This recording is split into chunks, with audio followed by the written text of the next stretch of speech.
প্রযোজক অভিযোগ করেছে যে আপনি 2 কোটি টাকার মতো। এই যে মিথ্যা, আবারও আপনি বলছেন যে প্রযোজক, আপনি তো এখনো তাহলে গিয়ে দেখেননি প্রযোজক সমিতিতে বা কোনো নিউজে এসে প্রযোজকই না, আপনি রিয়েল প্রযোজকের স্টেটমেন্ট আসার পরেও আপনারা বলছেন প্রযোজক। প্রযোজক কেন বলছেন তাকে?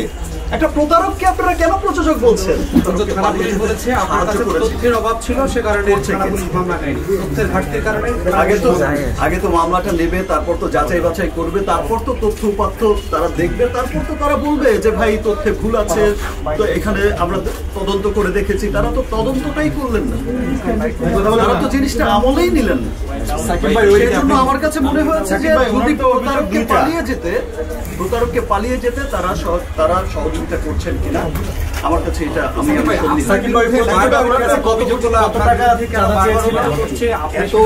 আপনার বিরুদ্ধেই কেন, আপনার বিরুদ্ধে কেন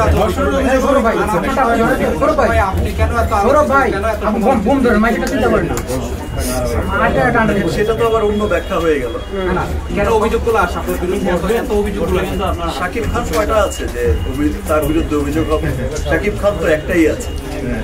তো শাকিব খান যখন একটাই আছে, ওই এক শাকিব খানের সম্বন্ধেই হচ্ছে অভিযোগ আসবে। ওই তার যারা হচ্ছে এনিমি আছে তার হচ্ছে বদনাম গাইতেই থাকবে। আর শাকিব খানের আবার যারা ফ্যান ফলোয়ার আছে, শাকিব খানের যারা লাখো ফ্যান আছে, শাকিব খানের যারা শুভাকাঙ্ক্ষী আছে, আবার সমস্ত ভালোবাসা, বেশি বেশি ভালোবাসা শাকিব খানই পাবে। এটাই, আমি আজকে শাকিব খান, কালকে আমার জায়গায় অন্য কেউ আসলে সেই পাবে, এটাই স্বাভাবিক। আপনি কি দাবি করছেন যে আপনি বাংলাদেশে একমাত্র সুপারস্টার হওয়ার কারণে আপনার বিরুদ্ধে বারবার অভিযোগ করছে বা নায়িকার অভিযোগ করছে, বিভিন্ন কারণে আপনার সমালোচিত হচ্ছে, এই দাবিটা করছেন কি আপনি? সাকিব ভাই, এই বিষয়টার সাথে কমপ্লিমেন্টারি একটু যোগ করে দেই যে লাস্ট আমি একটা জিনিস যদি আপনার সাথে, এখানে অনেক কথা হচ্ছে, আপনি বললেন বুবলি ইস্যুটা সামনে আসার পর একটা মহল আপনাকে আসলে আরো অপদস্থ করবার জন্য উঠে পড়ে লেগেছে, এই জিনিসটাও কি আপনি সন্দেহ করছেন কিনা? এই জিনিসটা কিছু অতি উৎসাহী মহল আছে কিনা, এটা চিন্তা করছেন কিনা? গোপন বিয়ের রহস্যটা কি সেটাও জানতে চাই। দেখেন, আমি একটা কথা বলছি যে আপনার এই যে আমার পার্সোনাল লাইফের বিষয়টা যেটা বললেন আপনি, আমার পার্সোনাল লাইফের এই বিষয়টা উঠে আসার পরই বা জানার পরেই কিন্তু একটা মহল আমার পেছনে লেগেছিল। তারা কিন্তু আর অন্য কোনো কিছু, তারা অনেক কিছু সাজাতে চেয়েছিল, কিন্তু কিছুই কিন্তু পারেনি। তারা ভেবেছিল শাকিব খানটা এখানেই শেষ করছে, তা কিন্তু আর হলো না। তারপর হলো গিয়ে যে ওই সময়ের সুযোগটা নিয়েই কিন্তু তারা হচ্ছে আবার এই প্রতারককে খুঁজে বের করেছে, এইরকম একটা প্রতারকের আবার একটা নাটক সাজিয়েছে। সো আমি দেখা যায়, দেখেন আমি কখনোই খুব একটা মিডিয়ার সামনে আসি না, খুব একটা সোশ্যাল মিডিয়ায়ও থাকি না। আমি সবসময় কিন্তু আমি বিশ্বাস করি যে আমার জন্য আমার লাখো কোটি মানুষ আছে যারা আমাকে ভালোবাসে, দেশে বিদেশে কোটি মানুষ আছে যারা আমার পক্ষ থেকে জবাবটা দিয়ে দেয়, এবং আমার বিশ্বাস আছে যে সমস্ত কিছুর কিন্তু অভিযোগ আমার বিরুদ্ধে যা হয়, যা কিছু হয়, সমস্ত কিছুর প্রমাণাদি কিন্তু আমার আপনারাই দিয়ে দেন। সেটা দুদিন আগে বা দুদিন পরে, প্রতিবাদও করি না, খুব একটা কাছেও আসি না। আমি জানি যে দুদিন পর তো সবকিছু দুধ কা দুধ পানি কা পানিই হয়ে যাবে, সব তো সামনেই চলে আসবে। টিভি থেকে সীমাবদ্ধ বাট আমার কাছে ওই পুবলিশ বা ওই আবার পার্সোনাল লাস্ট ইস্যু কিছুদিন পর মনে হয়েছে যে ধৈর্যের একটা সীমা আছে। আসলে আমি চুপ থাকি, সবাই চাণক্য নীতিতে একটা কথা আছে, আমি সেটা পড়েছি ওই জঙ্গলে নাকি সোজা গাছটাকে সবচেয়ে আগে কাটা হয়। আর আগে কথা বলা হতো যে বোবার কোনো শত্রু নেই, এখন দেখা যায় বোবারই হচ্ছে সবচাইতে বেশি শত্রু, বিকজ বোবা কথা বলতে পারে না। বোবাকে চর দিলেও সে কথা বলতে পারে না যে আমাকে চর মেরেছে, বোবাকে লাথি দিলেও বলতে পারে না সে লাথি খেয়েছে। সো ওই বোবা থাকার এখন আর সময় নেই।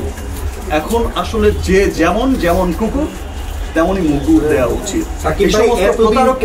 এতদিন পরে কেন আজকে আপনাকে এই যে প্রায় 7 বছর পর এই যে ঘটনাটা ঘটলো, প্রযোজক অভিযোগ করেছে যে আপনি 2 কোটি টাকার মতো। এই যে মিথ্যা, আবারও আপনি বলছেন যে প্রযোজক, আপনি তো এখনো তাহলে গিয়ে দেখেননি প্রযোজক সমিতিতে বা কোনো নিউজে এসে প্রযোজকই না, আপনি রিয়েল প্রযোজকের স্টেটমেন্ট আসার পরেও আপনারা বলছেন প্রযোজক। প্রযোজক কেন বলছেন তাকে?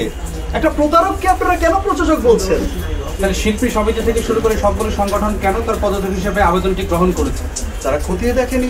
আমাদের এখানে যে বিষয়টা হয়, দেখেন কিছু মিডিয়া আছে যারা হচ্ছে চিলে কান নিয়ে গেছে শুনে কানের দিকে না তাকিয়ে চিলের পেছনে ছুটতে থাকে। যে কেউ একটা কিছু বলে দিল যে কারো সম্পর্কে, সে কিন্তু দ্রুততার সাথে সেটা যাচাই বাছাই না করে শুধু একটা ভিউ পাওয়ার জন্য, তার কন্টেন্ট হাইলাইট হবে, সে মনিটাইজ তাড়াতাড়ি হবে, সে ভিউ বাণিজ্যের জন্য কিন্তু সে যে কারো বিরুদ্ধে দ্রুত একটা খারাপ হেডিং দিয়ে কিন্তু দিয়ে দিল, যেটা একদমই উচিত নয়। সংবাদ মাধ্যমের বা মিডিয়ার উচিত একটা যাচাই বাছাই করে খতিয়ে দেখে তারপরে তার নিউজটা করা।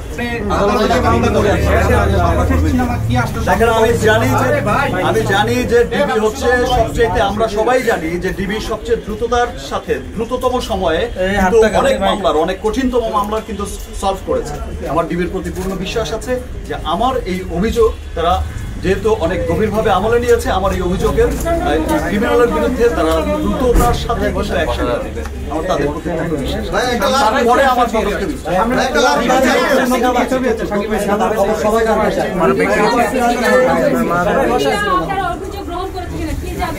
এতক্ষণ আমি তো বলেছি নতুন সিনেমার কথা বলেন, নতুন সিনেমা কি আসছে, নতুন কি পাচ্ছে দর্শক?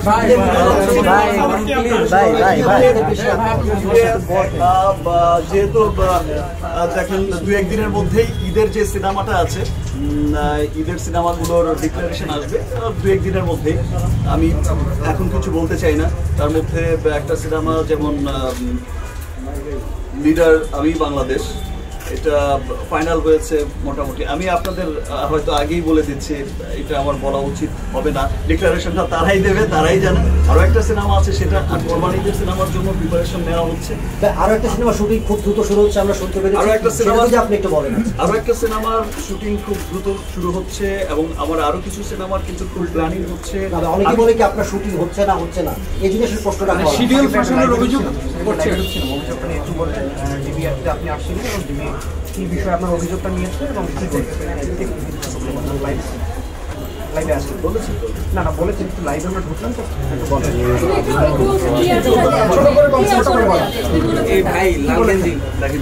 সবচেয়ে সমস্ত কঠিন অনেক কঠিন মামলা সলভ করে দ্রুত সময়ের মধ্যে। অনেক কঠিন অপরাধীকেও তারা কিন্তু পাকড়াও করেন। আর এই সমস্ত 2-1টা বাটপার চিটারকে তারা, আমার বিশ্বাস যে খুব দ্রুত সময়ের মধ্যে আইনের আয়তায় আনবেন। যেহেতু ডিবি প্রধান হারুন সাহেব এই মামলাটা, আমার এই অভিযোগটা দীর্ঘ সময় ধরে দেখেছেন, শুনেছেন, বুঝেছেন, যাচাই বাছাই করেছেন, আমাকে আশ্বস্ত করেছেন এবং আমার তার উপর এবং ডিবির উপর পুরো বিশ্বাস আছে যে আমার এই প্রতারককে তারা দ্রুত সময়ের মধ্যে আইনের আওতায় আসবে। সংবাদ, ফিচার ও অনুষ্ঠানের জন্য ভিজিট করুন সংবাদ প্রকাশের ওয়েবসাইট এবং যুক্ত থাকুন ফেসবুক পেজ ও ইউটিউব চ্যানেলের সঙ্গে।